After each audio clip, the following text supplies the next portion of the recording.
One of the main ideas that Oliver Stone pushes in the Ukraine documentary,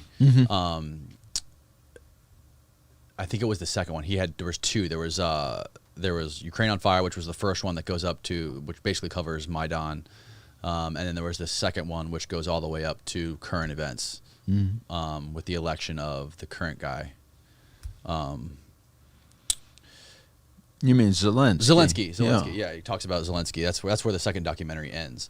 But he covers the 2016 U.S. election. He was pretty deep on it. Basically going back to the idea of how Ukraine had a big part to do with this 2016 election and all the people involved. Specifically, he talks about Hillary Clinton's Civil Society's 2.0 program that she created as Secretary of State under Obama. And the program was to train and fund NGOs overseas. Yeah. One of the NGOs that she worked with directly was called the International Renaissance Foundation, which was funded by George Soros. So it was not funded by the U.S. government? No, this specific International Renaissance Foundation was funded by George Soros, and the U.S. government provided the training. So we worked with them. We worked with them, right, to provide the training, not specifically the funding for that one.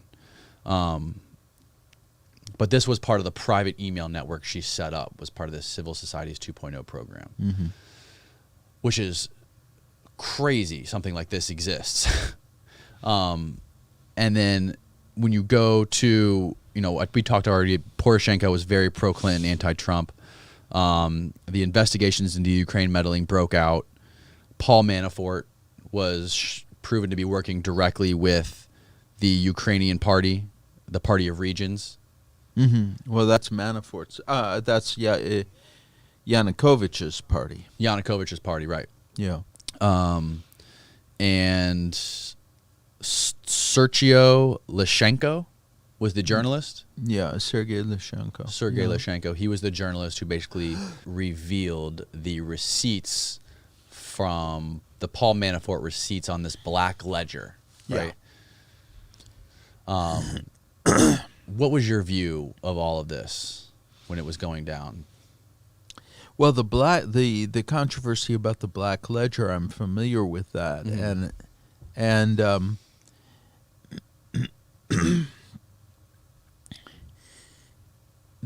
I don't think that any of this stuff had much impact on the U.S. Election. Knowing the region a little bit as I do, my guess is that the Ukrainians were influenced, and this is conjecture on my part, so take it for just an educated guess. Okay. Were influenced by the charges against Trump. That insofar as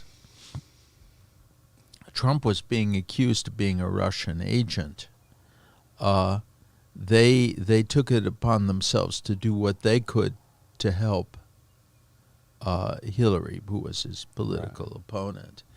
And in particular, people who had been part of that NGO world in Ukraine, may or may not have taken the initiative to provide dubious information to undercut, for example, Paul Manafort.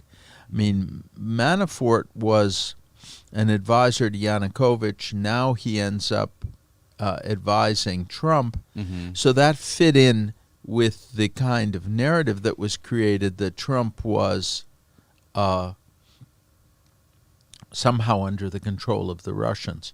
The reality being, however, was that Manafort was, a political advisor to all kinds of people, not just Yanukovych, and that Trump presumably hired him not because of his connections to Russia, but because of his skill in winning elections, which he had demonstrated. So I think that this is just the kind of, as the layers of intrigue and deception began to build upon each other, everybody wanted to get into the act. That's now the Black Ledger, as I understand, is false. But once again, I've not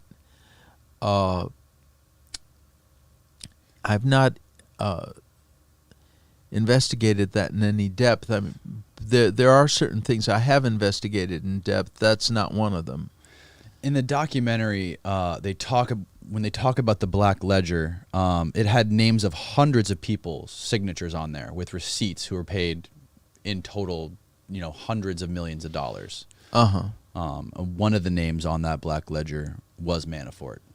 Yeah. And then initially, so the guy Lashenko, the journalist, Sergei Lashenko, the journalist / activist against all corruption, he was eventually convicted for meddling in the election, and working with Alexandra Chalupa, who spearheaded this anti-Trump campaign, and many people came out, said that she was like trying to find dirt on Trump to try to. Well, a lot of people were. Yeah. And by the way, people would have been glad to get dirt on Hillary.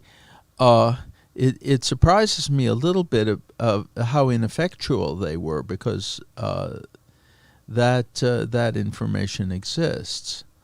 But the key thing to bear in mind here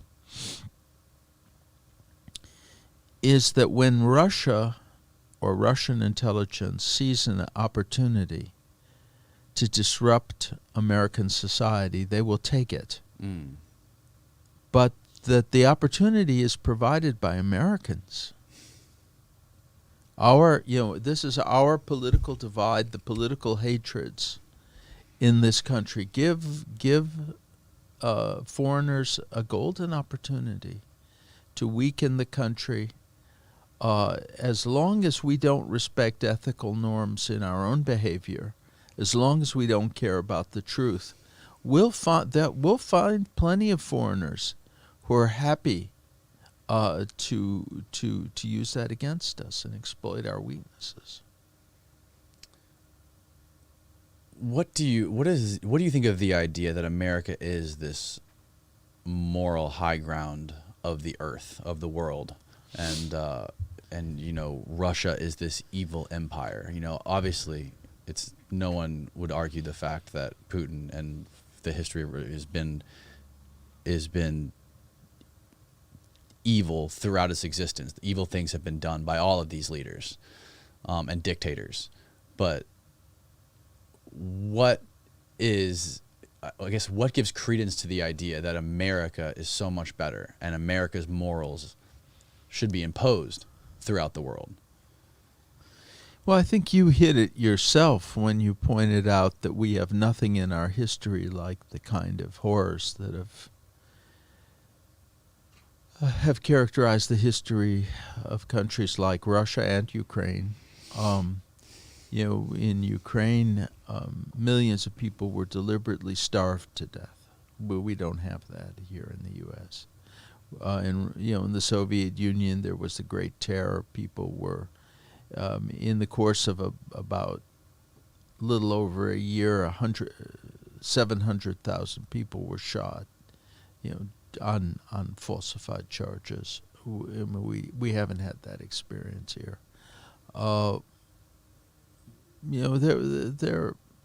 Nazis set up death camps and gas chambers. I mean, we've never built gas chambers here for eliminating people who are completely innocent. Right. So, the case can be made that America, being a stable democracy and also the most powerful country in the world economically, is not only a good candidate for world leadership, but even is obliged to assume that role for the sake of everybody else. Because other countries, other countries talk about American domination. What they're talking about is the ability of democratic ideals to undermine the power of various dictatorial leaders.